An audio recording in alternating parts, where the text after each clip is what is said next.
What is the Galaxy Note 7 recall about? Samsung voluntarily recalled its Galaxy Note 7 phone when some buyers noticed a major battery flaw that caused the phone to explode and sometimes burst into flames, damaging property and leaking dangerous chemicals. Shortly after Samsung's recall, the U.S. Consumer Product Safety Commission (CPSC) made the recall official, in part due to an appeal by Consumer Reports. That means the phones can't be sold in the U.S. Other countries may follow suit.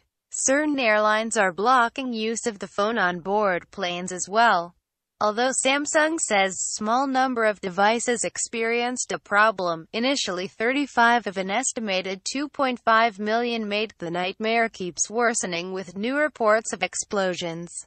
When pressed how many total cases have been reported, Samsung told CNET, "We have no additional information to share about this at this time. Is it dangerous to keep using my phone?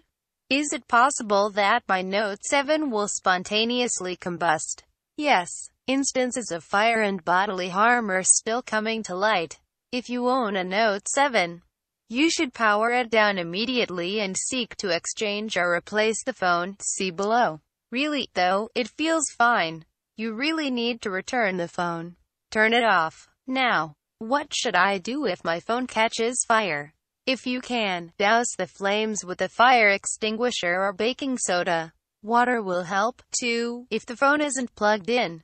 If you don't have those items, try to safely move it to a non-flammable surface and let it burn out. What are my options to return or exchange the Note 7? Samsung has a slightly different exchange program for each region. For example, in the US, it's already underway. The UK program begins September 19th, and in Australia, you can start exchanging your device on September 21st. Is Samsung doing anything in the meantime to help protect people? Samsung plans to issue a software update that caps the battery's recharge capacity at 60%. But it isn't clear when the company will formally send the update, and if users in every country will receive it. The idea is that if the battery stops short of its full capacity, it will prevent the issues causing combustion.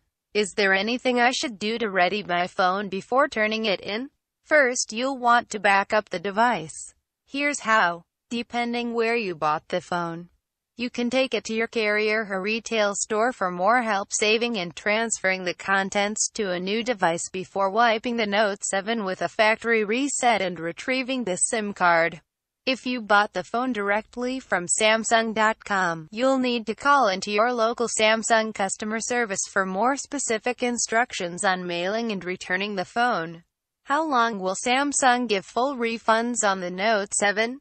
A Samsung spokesperson told CNET, standard return policies have been extended to allow for a full refund or exchange. Consumers should check with their point of purchase for further information.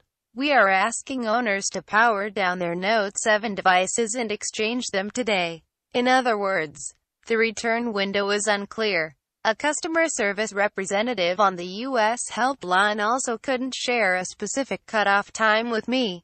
When pressed, the agent said, "I don't think it's going to be a problem if you need another 2 weeks or a month. However, it isn't clear if this is authorized guidance." Is Samsung doing anything else for Note 7 owners? Depending on your region, Samsung may offer a small cash incentive to use a different Samsung device. In the US, that's a $25 credit to folks who switch to a Galaxy S7 or S7 Edge. Will the exchange process be easy or hard? The unit we bought ourselves was easy to return at a T-Mobile store in San Francisco for a full refund, not an exchange. Since Samsung directs you to make returns through your initial retailer, the experience may vary by your location. If I don't want to switch, how long will it take to get a new Note 7? Great question. The answer is that we don't know. In the US, the new batch of unaffected Note 7s will have to clear CPSC approval. That could take months. Samsung says it will focus on getting users replacement phones first. The customer care representative I spoke with said that the new phones are ready for distribution, but are awaiting CPSC approval. If I get a new Note, how will I know if it's safe? If you're in the US, the government will need to approve devices before Samsung or retailers can distribute them. The packaging will also provide clues. The boxes the new Note 7 will ship in feature a small black square on the white barcode label along with a white sticker with a blue letter S. According to this Samsung support site. We also know from this site that in Australia at least, a database will be available for checking the new Note 7's IMEI number, that's your phone's unique identifier. How to find your phone's IMEI, a Samsung spokesperson added. We are working with multiple suppliers to conduct rigorous inspections and we do not anticipate any further battery issues. In order to ensure the quality, we've stopped using the battery from the supplier in question. All Galaxy Note 7 replacement devices will be equipped with the battery from other suppliers. New Note 7 devices will be available following CPSC approval. Note that the CPSC approval refers to devices sold in the US only. What will happen to my Note 7 if I don't return it? There's a good chance that Samsung will update the Note 7 phones with software to limit the battery charging to 60% mentioned above.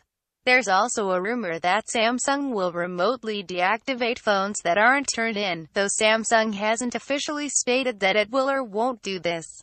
I don't want the Note 7 anymore. What are my alternatives? Samsung faces its toughest loyalty test yet. We've now had a chance to fully review the iPhone 7 and iPhone 7 Plus. Both are good choices, but like any phone purchase, they may not be the best choice for you. The large-screen Galaxy S7 Edge is an excellent phone that's basically the Note 7 minus the stylus, and the S7 is a smaller version of that but with a flat, rather than curved screen. The LG V20 and Sony Xperia XE are also promising devices we have seen but have yet to fully review. And the Google Nexus successors, rumored to be called the Pixel phones, are supposedly right around the corner.